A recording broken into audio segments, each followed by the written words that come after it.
Est-ce qu'il y a des gens qui pourraient contester le résultat? Est-ce que dans certains États, on voudrait refuser de certifier l'élection? C'est une des possibilités et c'est même assez plausible que ça arrive.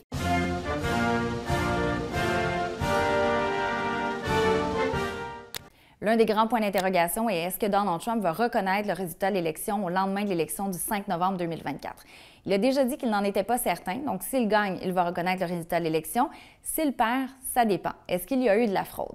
On sait qu'il parle encore de l'élection de 2020 en disant qu'elle lui a été volée, qu'elle a été frauduleuse, même si devant tous les tribunaux, même la Cour suprême, on a déterminé qu'il n'y avait pas de fraude qui pourrait expliquer pourquoi il aurait gagné. C'est Joe Biden qui est au pouvoir. Ça veut dire que la transition, si Kamala Harris gagne, va se faire en douceur.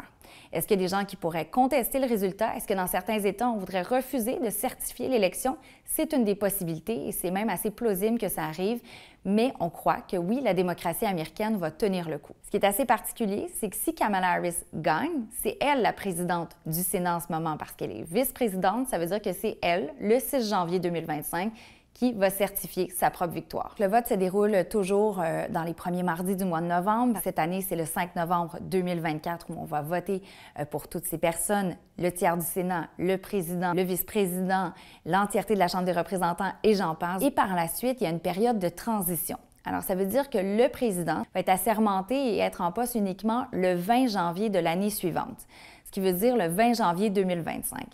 Pendant ce temps-là, on doit avoir le vote des grands électeurs, on doit avoir aussi la certification du résultat électoral, ce qui se passe le 6 janvier, une date qu'on a peut-être tous en mémoire avec l'attaque du Capitole le 6 janvier 2021, où on a essayé d'empêcher justement ce processus qui est inclus dans la Constitution.